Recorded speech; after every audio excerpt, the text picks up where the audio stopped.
A very good morning to everybody, and thank you for joining us here at Ask X Factor Live. It's 10 o'clock. Welcome. People are going to be coming through the door any moment, and feel free, grab a seat, grab yourself a tea and coffee if you haven't already, and settle in for the next 45 minutes with us. We're excited to have you here. Welcome. As you're coming in the door, hi Carolyn, hi Simon, nice to see you. You can see that there's a chat box. In that chat box there, I do have the phone numbers. If you're having trouble hearing us, you can dial in on those phone numbers. Good morning, Kiralee. Good morning, Greg. Welcome. Just saying that if you're having any trouble hearing us, let us know in the chat box here on the side. If you're not familiar with the technology that we're using, just down the bottom of your screen, you'll see the word chat. And that's a chat box that you can use with us. There's also another button there, Q&A. Good morning, Jackie. There's another button there, Q&A, where you can ask questions today, and we'll do our very best to answer them. We do already have a number of questions in from the community over the last couple of days. We've got 7 great questions to work through today with Jodie. So thanks everyone for joining. Good morning, Catherine. Welcome. We are recording this session, and we will make that available to you and share links for the full version, as well as each question will be chopped up into its own little mini episode. So that's exciting. We are here for the next 45 minutes. We will get started in just a moment while people are arriving. While I'm doing that, I'm just letting everybody know that if you are having any troubles with the link at all, you shouldn't. You can actually dial in on the phone. So there's 2 numbers there. Those numbers are also in the chat box on your screen as well. And all you need to do is just dial that number and enter an ID and a code. So if you do get stuck throughout the session, you can resort to that. How's everyone going? Does everyone just want to give me a little hello in the chat box there? Perhaps let me know where you're joining us from today. We're here in sunny Melbourne. It's a beautiful morning, a bit of a frost, but a beautiful morning. So maybe just type in the side there, where are you actually dialing in from today? Good morning from Melbourne. Hi, Catherine. Hi, Kiralee. Carolyn from Melbourne. We're all Melbourne. Excellent. Melbourne. Something about Melbourne this morning. Hi, Simon. Great. Welcome. We are recording the session, so if anything happens and you need to drop out early in the next 45 minutes, that's fine. We will be able to share the links with you. So great to see everyone joining us. Now, I'd just like to know, how did you hear about the program this morning? So if you just want to pop that in the chat box while we're waiting for the last few people to arrive, that would be great. Maybe just pop in the side where you heard about the program. Fantastic. That's great. Well, let's get started. We do have a very full program with 7 great questions that we've received over the last couple of days from you all. Thank you for sending in your questions. And so I am very delighted now to introduce you to Jodie Wilmer. Jodie is one of the founding members and foundation members of the X Factor Collective, which, as some of you might know, is a network of really highly skilled consultants, coaches and mentors who have been a part of the social impact sector for many years. The Ask X Factor program that we're running is an initiative to really connect you with this in a knowledge sharing environment with our incredible network of practitioners and specialists. So good morning, Jodie, and welcome to the show. Thank you for joining us. Thank you so much, Julia, for hosting me today on the X Factor Live. I'm really thrilled to be here. And if anyone's interested where I am, I'm in sunny East Gippsland, just outside of Bairnsdale in a beautiful spot called Eagle Point. Beautiful. It is a beautiful spot there with beautiful water views, no doubt. Great. Now, Jodie, when I first met you 10 years ago, I've watched you over the years pick up a lot of experience and knowledge with boards and governance. And one of the things that I love about you is that you say your big passion in life is helping organisations tame the chaos. And I love that line because it's often we can all really associate with that in our roles in business and in organisations and our roles on board. Can you share with us a bit about your background, Jodie, and how you came to, using that line around taming the chaos? Absolutely. Well, I guess my family has always encouraged me to give back to the community. My dad was a Rotarian. My mum volunteered teaching English and helping people with literacy skills. And I guess that's sort of part of my DNA. And I think over the years, as I've deepened my appreciation and understanding about the big social and environmental issues that we're faced with in this world, that we can all make a difference. And what I really enjoy doing is supporting people on their journey to help them make a difference. In a sense, I'm sort of behind the scenes helping them with the work that they're doing directly with the community.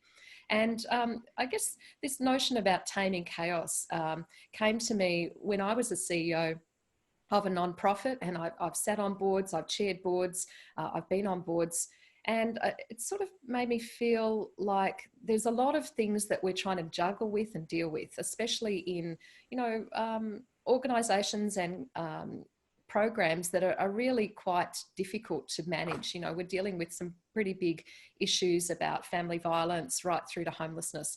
And I think that can feel overwhelming for people. So part of what I enjoy doing, and I'm pretty good at it, very good at it actually, is helping people break down the big overwhelming things and put it into a perspective and say, not everything's urgent. And let's sort of calm the farm a bit. Let's think about the things that we can work on and find help for the things that we can't. And I'm a big fan of not reinventing the wheel and tapping into the knowledge and expertise that I have and other people have, especially in the X Factor Collective, to help people move forward and make a difference. Fantastic. I love that calm the farm reference. I actually had my 5-year-old say that to me the other day. So I'm going to be using it now, left, right and centre. Well, let's get into the session today. We do have some great questions ranging from how do I find a board role through to joining boards, the questions you might ask. We're going to have a chunky session on succession planning because a lot of people have been asking questions to do with succession planning. Some questions there on board reporting and also your questions today. So, what's top of mind for you? You might not have a question right now, but throughout the next half an hour or so, something might come to you that you just want some clarification around. And that's what the show is all about. That's what we're here for every Wednesday to do, is just to help you get through some of those little niggly questions and help you get on your way. So let's kick it off with the first question, Jodie. We do hear this one very often, and that is, how do I find, this question was from Sharon that we received over the weekend. Specifically from Sharon. How does Sharon find a rewarding and interesting board role that is really aligned with both her passions but also her skills? Oh, fantastic question. Thank you, Sharon, for contributing that. Well, a lot of people are interested in joining boards for a whole range of reasons. And what I always like to do when I'm working with boards, particularly in the non-profit and social impact sector, is if we have to put ourselves in the shoes of others and think about the goals that they want to achieve. So in Sharon's case, I'd be asking her, to really have a good hard look at the things that are important to you, the things that you value, the things that you really care about in the world. So, narrowing down your board search to, maybe only 3 sectors. Not trying to spread yourself thinly and sort of do everything from animal welfare right through to, legal services. So I think if you narrow it down to 3, then you can do your research about organisations that you've heard about and ones that you would like to join the board of. So I find often people don't do that research.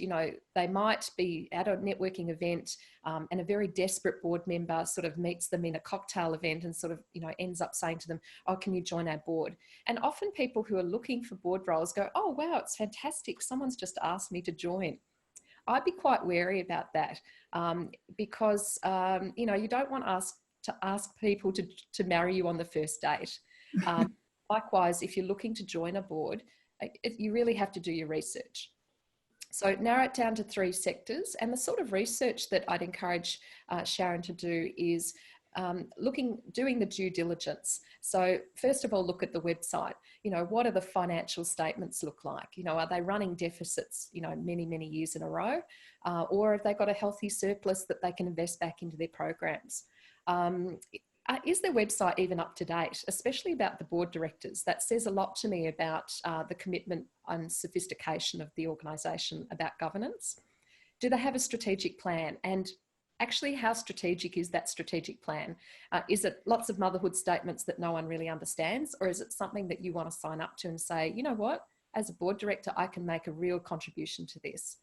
And so by doing that research, that's sort of the online part. And then there's the sort of meeting people face to face and sort of getting to know them a bit.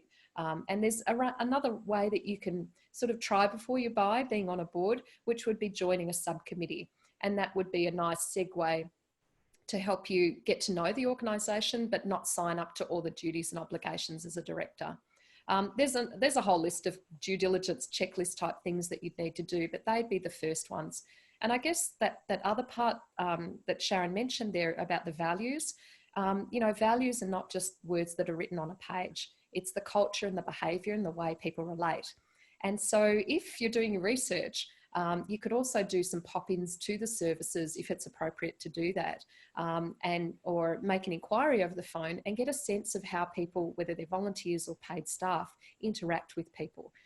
That's not going to tell you necessarily how the board relate to each other and the culture of the board, but it can give you some good insights of, your first impressions. There's some really great tips there. Thank you, Jodie. I hope that really helps Sharon. We will slice that up into its own little mini video and make sure that you've got a link to that you can refer to. And indeed share it with other people as well. If there's other people in the same boat as you, that's a great response. Thank you, Jodie, for first cab off the rank. The next question we have is from Trevor. Good morning, Trevor. And he is asking, what questions should I ask before I join a board? Great. Well, I guess this is a nice segue to the due diligence. And again, what I see is that, even recently someone contacted me and said, a friend of mine's wanting to start a foundation and I'm really interested. I want to support her, but, I'm not really sure what questions I should ask and what the risks are. So it's important that people are aware of any potential liabilities to them as an individual director. So does the organisation, whether it's a social enterprise, whatever structure they are, do they have directors and officers liability insurance? That's the number one. If they don't have that, don't accept a role or don't go further, or insist that they have it before that you proceed. I'd also be interested to know what is the screening process that they use to put the board through.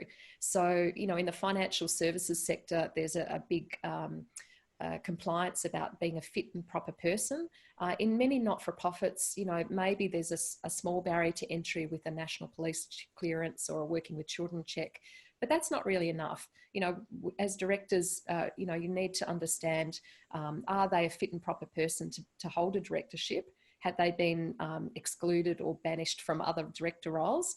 Have they had a history of bankruptcy and things like that? So there are some excellent online services that can do all that background checks so that you don't have to ask those awkward questions. So that would be certainly, I'd be asking, what sort of checks do you do of other directors? Because it's about your brand and reputation as well as the safety and the risk management for the organisation.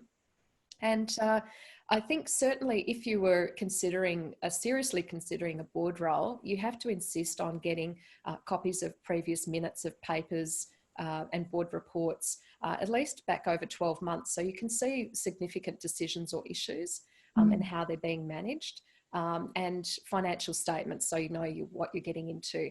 I've heard certainly a lot of people who I work with who, went to their first meeting and then they found out that the CEO was going to be terminated at that meeting, and, they hadn't read that in the board papers and they weren't aware of it. And so it was a big shock. So I'm a big fan of no surprises. And I guess the best way to find out that sort of stuff is to have a talk directly with the chair and some of the directors and the CEO and even the senior leadership team, and, get them to be honest and upfront with you so that you can contribute and you can decide if, you're the right fit for them and vice versa.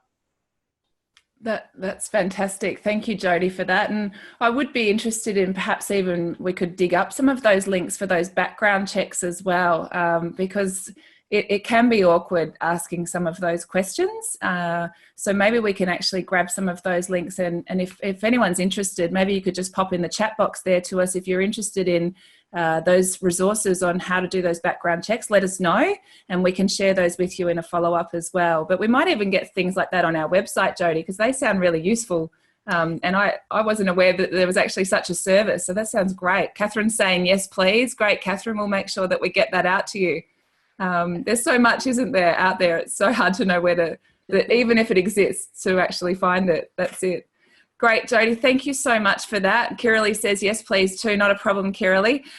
Feel free if you're starting to, any questions starting to come up for you, you can ask them anonymously. If you'd like them asked anonymously, just pop it in the Q&A box and say anonymous question. Happy not to mention your name, and we can pose that to Jodie. So feel free. There's nothing too sticky or uncomfortable that Jodie can't handle. She's seen it all. I can vouch for that. So just while we get ready for our next, we're going to do a little bit of an extended dance version next on succession planning. And before we go into that, and while Jodie prepares for that, I just wanted to share with you, just so you know what's coming up on Ask X Factor Live, that it might be relevant for you, or it might be relevant for people that you know. So over the next 3 weeks, every Wednesday, we are here every Wednesday till Christmas. It is an amazing initiative of the collective where we've got 24 subject matter experts over 18 weeks sharing their knowledge freely for you and with you in an effort to, I guess, make life easier to be a social change maker. And so you can see there over the next 3 weeks, we've got some incredible talent. And we are letting the blokes have a go as well over the next 2 weeks. So we've got Adam Peaston next week, who is one of Australia's top data scientists. I am going to try and keep pace with Adam and his incredible knowledge. He does make things easy to understand around predictive data, digital innovation, and where that connects with social innovation. So don't miss that segment. He's very hard to get hold of. He's a very busy man and often overseas. Then we've got technology and IT with John Bishop, who is the co-founder and developer of one of the most trafficked websites, charity websites in Australia. An incredible man with great knowledge. And then the week after that, we're dipping into arts and culture, which is a huge topic at the moment around how do we use the arts and culture as a way to really address systemic change and social change pieces. So feel free to share that with people that you know. Come and drop in yourself as well. And we'd love to see you again in the next couple of weeks. So thank you for that. So just Vanessa says, sounds great. Thank you.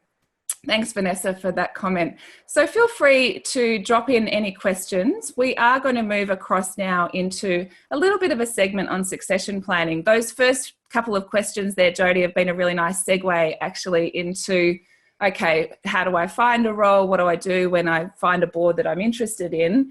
And now we're looking at that transition, that whole change management piece, I guess, through the lens of someone joining a board, but also through the lens of you might be a chair that's tasked with this role of looking ahead around some changes that may be happening on your board or the committees that you're involved with. And this is an area of Jodie's, a specialisation of Jodie's that is just beautiful. The way that she explains succession planning, and I've been in the room where I've seen her explain it to people and help them really put in place some great measures to do it really, really well. So I'm excited that you're going to hear this from Jodie now and share some of her methodology and tools. So Jodie, I'll hand over to you now to share this next part with us, please. Thanks, Julia.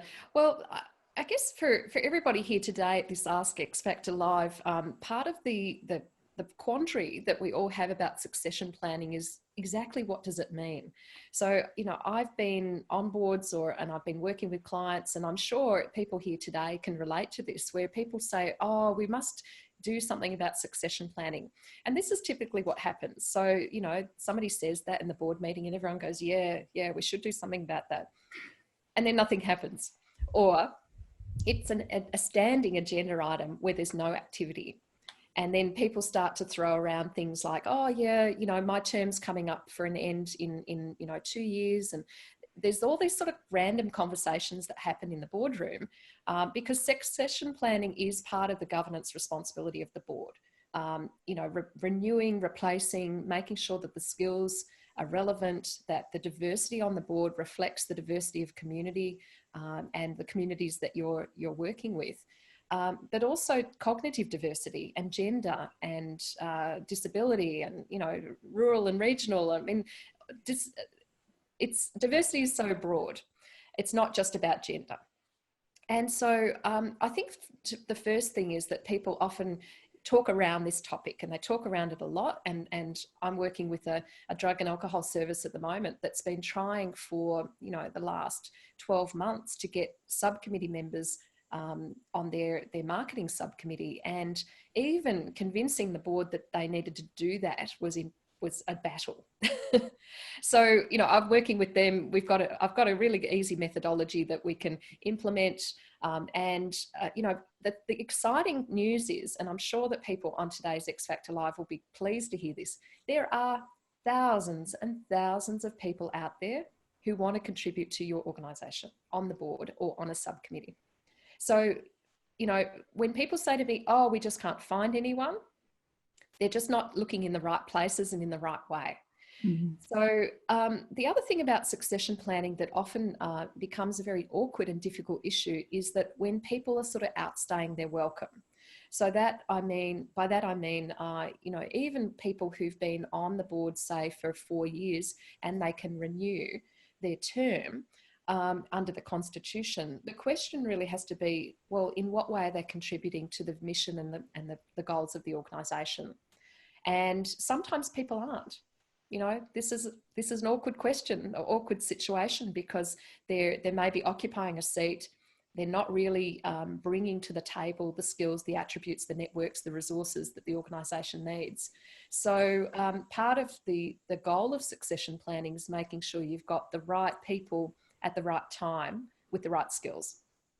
And so, and the other thing before we move to the slides that I've got prepared is people often feel very confused about raising this as an issue. And so I liken it that if we were at a party and we're having a good dance and we're enjoying company of other people, and then suddenly the host comes over and says, oh, I just want to let you know, Jodie, I've got an Uber waiting for you outside. Suddenly you're thinking, well, what do you mean I have to go? So, succession planning has to provide a space for awkward conversations, but doing it in a respectful and compassionate way. So let's talk about some of the reasons why people don't do succession planning and the things that get in the way. If we have a look at the slides there, what we're going to talk about is governance and the FUD factor.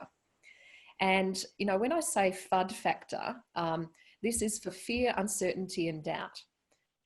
It's not here on my FUD, it's fear, uncertainty and doubt. So if we go to the next slide, please. And these are really at the heart of the reasons why people don't move off a board. Even someone who's very accomplished, very confident and contributing really well will have in their mind and in their heart somewhere that they fear the uncertainty of what's next for them. They might get a lot of social enjoyment from the board. They might get a sense of achievement. They might even get status and kudos. So if we don't address these underlying issues, that's going to really get in the way of being able to do succession planning well. And then the uncertainty. What about if I don't like these new people who come on the board? What if I can't communicate with them? What if there's some awkwardness there? What if we don't get along? And then the doubt is really about self-doubt, but it's also about, well, we're not going to find the people anyway. So we have to address these things in a very positive way in order to move forward and find fantastic board directors who can contribute their skills and talents and resources to the organisation's mission. And in the next slide.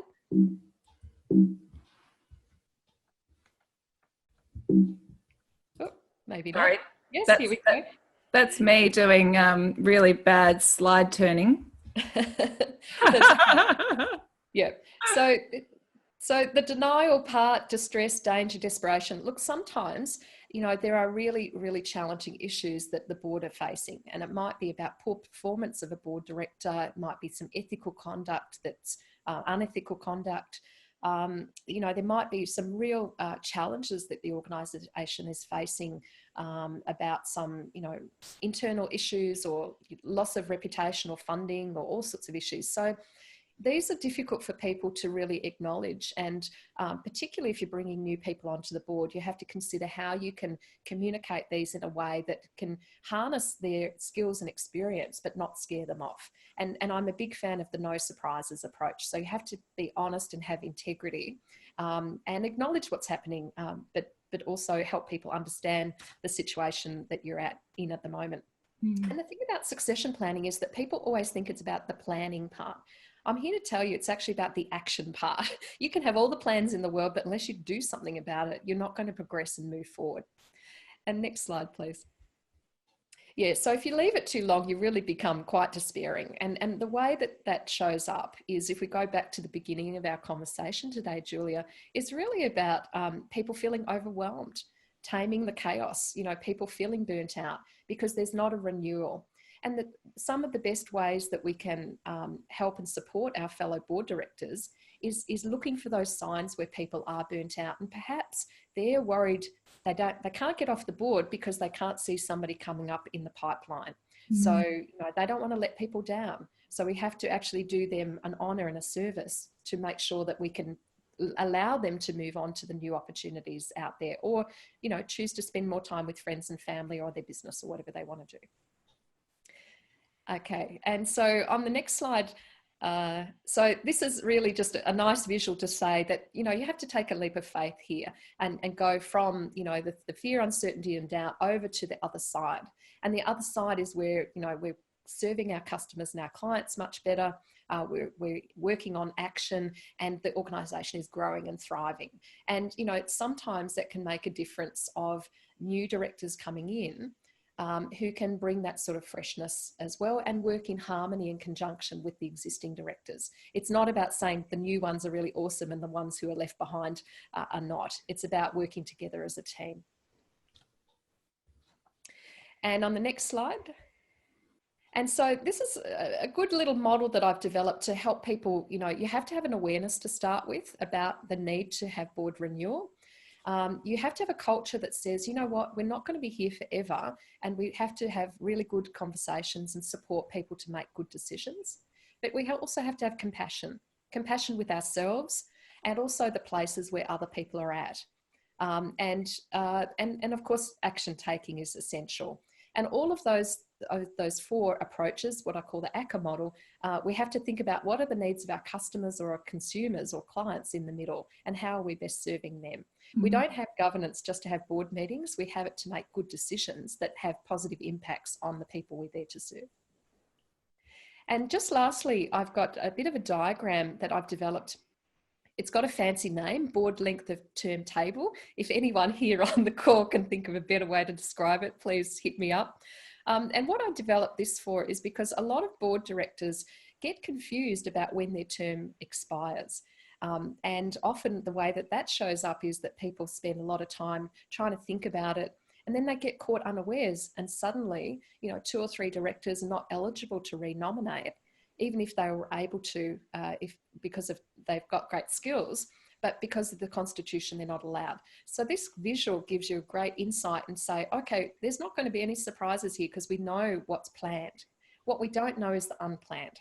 And the unplanned things, the unforeseen things could be, touch wood, something happens and someone is unwell or passes away, or, their job changes and they can't get involved in anymore in the board, or sometimes, they're involved in things which are in conflict with the organisation's best interests and they can't continue on the board. So this is a really great way to sort of get it clear in your head so that you don't have these argy-bargy conversations. Thanks, Julia. That's fantastic, Jodie, those tools that you've developed there. I'd love to hear from you, you all listening in today. How has that been for you, some of the tips there that Jodie has offered and some of those tools? Please drop a little note to us in the chat box there. And is there any clarity that you would like around that? Is this an issue for you in your organisation or your business at the moment? Do you have any other questions? So if you do, pop them in there in the chat box or in the Q&A box for us, and we can answer them for you. While you're having a think about that, I'm just going to let you know, thanks, Simon. Simon says some good points around vetting a board role. Great. Thank you, Simon. Absolutely. I'm just going to share with you while you're popping in some questions there and some reflections. If you're like me and you're probably thinking this, Jodie just makes things sound so simple and so easy, the way that she explains things is so comfortable for people, the way that I see Jodie working with boards. And, you know, if there's something that you want to have an offline conversation with Jodie about, she is available to speak to in a one-on-one setting or in a workshop setting as well. So just showing you there, you can drop into the, Jodie's got a full profile on our website if you want to read up on her a little bit more. If you do want to spend an hour with Jodie and you've got a whole bunch of questions you want to go through, you can book Jodie just for an hour session. Just jump onto the cafe section, which is the store for the X Factor Collective. And there's also a bit of information there about some workshops that Jodie offers. But if there's anything else that you need, just drop us a line and we can connect you through to Jodie, and she can certainly help you and your organisation now or sometime into the future if that's what you need. So I've just got a question here coming in. Thanks, Catherine. Is there always an expectation for board members to be paid, or are some boards unpaid dollar-wise? Yeah. Great question, Catherine. Well, I guess it depends on, firstly, the budget of the organisation and the ethos. You know, some, especially faith-based organisations, people are expected to serve because that's part of the faith, you know, giving back, contributing, you know, to the aged care service or you know, disability service or whatever it is. So what I'm seeing is that it is becoming difficult to retain or attract and retain directors with specific skills, particularly in rural and regional areas where there is a sort of a competition for talent in a way, you know. And so I think there are some boards who are starting to consider whether it's appropriate to remunerate board directors, depending on the size of the organisation, its complexity, and also what it is that they need. I'm seeing as well a number of people, organisations are considering offering some sort of stipend or support to the chair, especially, you know, that's a big role. I mean, all roles on boards are big, but particularly the chair and the relationship between the CEO and, you know, with strategic planning and all of the things that the boards need to do. So I'm seeing that it's varied across all sectors, but certainly in social enterprises or maybe sort of for-profit, for-purpose businesses, there might be remunerated directors. But it is, you know, it's superannuation industry has been doing it for quite some time, even the non-profit ones. So it really just depends. And I guess, you know, some people have a view that, oh, well, we should be just doing it to volunteer and therefore, you know, we shouldn't take away resources. I'd consider looking at it from a different perspective. You know, if you are trying to retain certain skill sets, you might need to reconsider how you do that.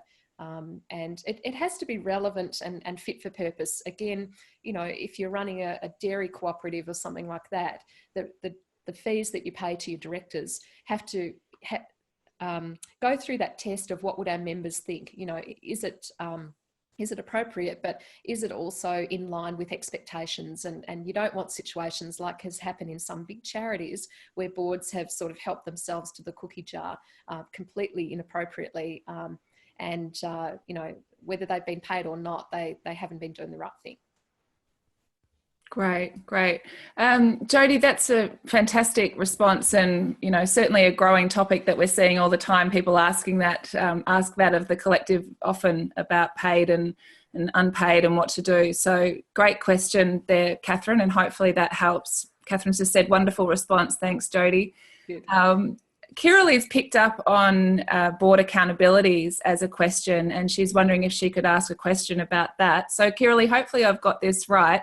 Kiralee runs a small organisation with 1.6 FTE, and she's saying that she's found it hard to manage the board's expectations around what we can actually do in reality versus what we should be doing or what they should be doing. Have I got that right, Kiralee? Just give me a little thumbs up in terms of if that's the question that we want to pose here today. Just waiting for Kiralee just to what the board should be doing. Okay, all right. So what we're actually doing in reality and what we should be doing. Okay. Does that make sense, Jodie? Yeah, exactly. Thanks, Kiralee. Great question. So I think I'd always go back to first principles. I'm a big fan of reading constitutions. I know that sounds completely, geeky, but the constitution's your guiding document that sets out what are the roles of directors, what are their responsibilities, and then, what's management's responsibilities in a very general way. But and who can make decisions and who's accountable for what. So that to me is sort of your foundation. Dust it off, go and find it. If you haven't got the most up-to-date one, you might find that it needs to be updated, like in Western Australia, by June of next year. All constitutions need to be updated for incorporated associations. That happened in Victoria a number of years ago. So constitution, have a look at that. It may even need updating, especially if there might have been decisions made by the board that now need to be delegated to an executive officer. So the next thing I would look at is even delegations of authority. So from the constitution, you sort of take more information out, and then who's accountable for what and what decisions in a very simple document. And that's a very elegant way to be able to say to the board, well, actually, you need to be sticking to your knitting. This is what I need to be doing. And this is the document that you've signed off on. And then the third thing would be really about your strategy. So often board directors are very well-meaning. The ideas that they come up with shouldn't necessarily be shunned or shut down just because you've got too much work on your plate. So what we have to think about is, okay, well, how does this fit into our strategy? If the question is, okay, our strategic plan doesn't really help us a lot, well, maybe that's the next piece of work. To have a really good strategy that the board are involved in developing and shaping, and that everything the organisation does, everything the board does, relates to the strategy, so that you don't come to a board meeting with all sorts of wish lists of things. I call them, the pet projects. And sometimes they keep rearing their head because they don't fit anywhere. So you've either got to knock it on the head or you've got to find a spot. And the fourth part would really be about having those courageous and respectful conversations that help define people's expectations. I had a board director once who worked for a very big for-profit consulting company. When you went to his office, they had people coming and offering you making tea and coffee and all sorts of great things. When he came to mine, I'd make it for him as the CEO. And his expectations were far beyond, because that was the environment he was used to. So for him, I had to sort of help him understand that, what resources we do have, but not be negative about it and sort of have a scarcity mentality. Sometimes people are resistant because they're overwhelmed. How can we push through that and say, okay, maybe there's some possibilities here. How else could we do it?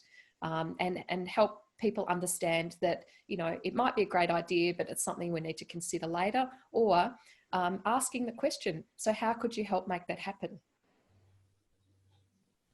That's some fantastic tips right there. Thank you so much. Kiralee, is that helping you with your question there? Maybe you can drop us a note here in the chat box. Kiralee saying, yes, the Constitution is something that I'm looking at now and written some notes on already. It is 20 years old and the organisation has evolved a lot since then. Great, thanks, says Kiralee.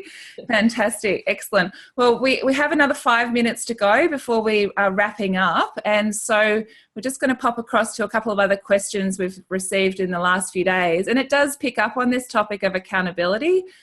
This is an anonymous question from a CEO of a small organisation saying, wanting to know about board reporting and accountability. And the question is about who is the board accountable to, Jodie?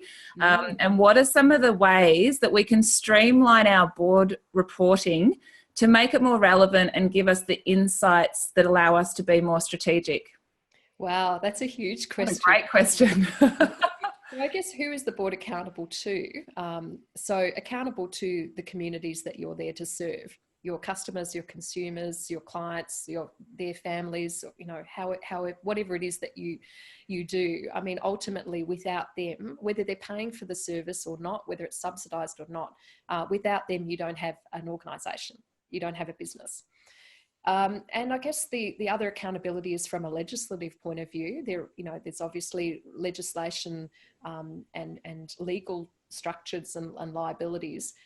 So if you're registered with the Australian Charities Not-for-Profit Commission, you're accountable to, adhere to the governance principles there, and conduct yourself ethically and not have conflicts of interest. And, there's some core things that it doesn't matter really whether it's a company limited by guarantee or cooperative or an incorporated association or, whatever. Ultimately, we're all accountable to do things that are legal, and do them ethically and do them in a way that preserves people's dignity. And that includes, the fellow people around the table, and obviously operating in a safe environment or creating safe environments for people. So whether that's staff from a workplace health and safety point of view, and you're also accountable to your funders and your donors, and people who are volunteering their time. I guess these are all the stakeholders that boards need to consider. But I'm a big fan of having a stakeholder management plan, because then the board are aware of who those stakeholders are, what interests they have, and ways to engage with them appropriately. And that could be, part of the board chair's role, every quarter meeting with the CEO and one of the big customers or clients. Or it could be, having a better understanding about what feedback we're getting from our customers and our stakeholders, and are we in fact, doing a good job. So I guess that links with the accountability but also the board reporting. And I think often board reports are way too long. I've never ever come across ones that are really too short. So, if I'm in the shoes of as a CEO or executive officer, that's really a conversation you need to have with the chair, but also the rest of the board. And there's a difference between what does the board need to know that give them insights of leading and lagging indicators about performance, versus the things they're curious about and that they just want to know. So we have to differentiate the two. And I'm also a big fan of having an annual governance calendar that covers off on reporting on key things at points in time. So that, for example, your compliance against legislation, and, making sure you're up to date with things like DAS and super and all those sort of things, versus, case studies and client stories or stories about the impact that your organisation's making, and peppering that out throughout the year. There's some non-negotiables that need to be in every report, and that's really about risk. And by risk, I don't mean just financial risk. I mean reputation, about safety, branding, all those sort of things. And I think a lot of people make it too complicated. If you have to do reports for your funders, try and be assertive and try and do it in a way that meets your needs, not just gives them lots of data. And can you use that same reporting format for the board?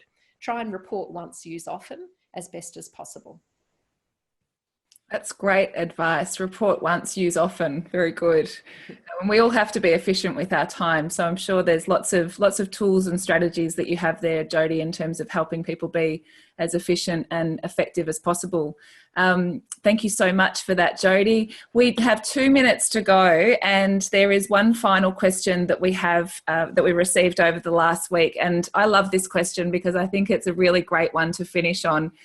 Comes back to that busy work that you were talking about before, Jodie, as well. The question is, our board spends most of the time talking about future plans to diversify and generate new income streams, but we aren't making any progress. How do we go from talking about it through to getting some action and results? Oh, love this question. It's a real thing of mine that, you know, when I'm working with organisations, I see it time and time again. It's usually a dot point in the strategic plan, and it's sort of usually, you know, way down at the bottom, and we need to diversify our income streams and be more sustainable.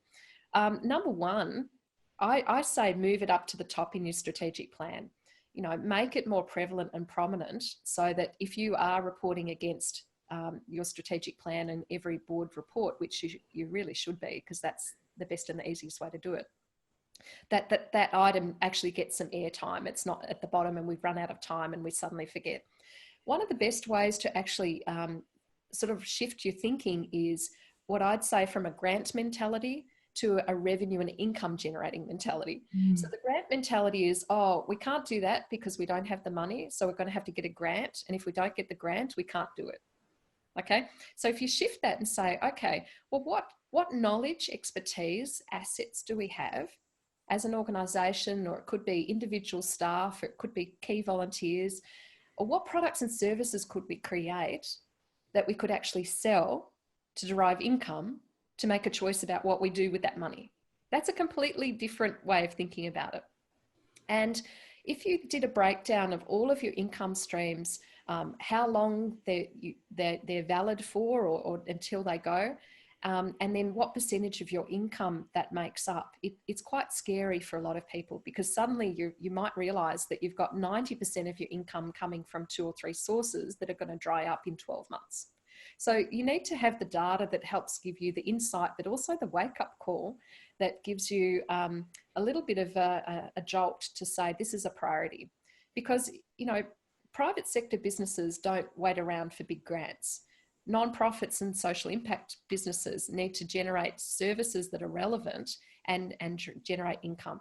So a really quick example of a way that an organisation I'm working with has done that is, you know, they were doing lots of face-to-face workshops on a particular topic to do with family violence and employers, and, you know, building their awareness. And when they realised actually that they could do something like we're doing right now on X Factor Live with video and using Zoom and some of these online learning platforms, they created a whole series of videos that they could then sell that could be used in workplaces all around, not just Australia, but internationally.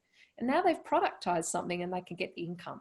So I think it's not about doing things that are not aligned with your purpose. It's about saying, how could we get this information out there in a cost-effective way that we could also earn income from? And just lastly, I see a lot of people giving a lot of information away for free, especially from non-profits with their corporate partners. So see if you can sort of package something up that part of what you're giving and receiving is corporate advice or intel, and helping actually further another organisation's goals with the knowledge and expertise you have, but being paid for it. Fantastic advice there. Great answer, Jodie. It is 10:46. That is our show for today. We've got through 8 questions. Thank you so much, Jodie, for being here this morning and sharing your knowledge, your wisdom and your experience with us. It's just been absolutely wonderful. We can't wait to have you back on the show, and we'll have to expand the program, I think, over the next couple of months to do boards and governance again. Thanks everyone for joining us as well. Thank you, Jodie. And thank you so much everyone for being here. This is a brand new program. It's the first of its kind in Australia that we've been able to find. You know, we're here every Wednesday to answer questions. Please spread the word. We do have a downloadable PDF on our Ask X Factor Live page online. It's got a full program. You can do us a big favour by downloading that and sharing that around as a PDF with your friends, but spread the word. We have got some incredible talent coming up over the next couple of weeks, and some amazing new knowledge, some new technologies to talk about that can really help us all advance our social mission. So have a beautiful rest of your day. Enjoy the sunshine if you're here in Melbourne, and look forward to seeing you again on Ask X Factor Live. All the best. Bye, Jodie. Bye, Julia. Bye.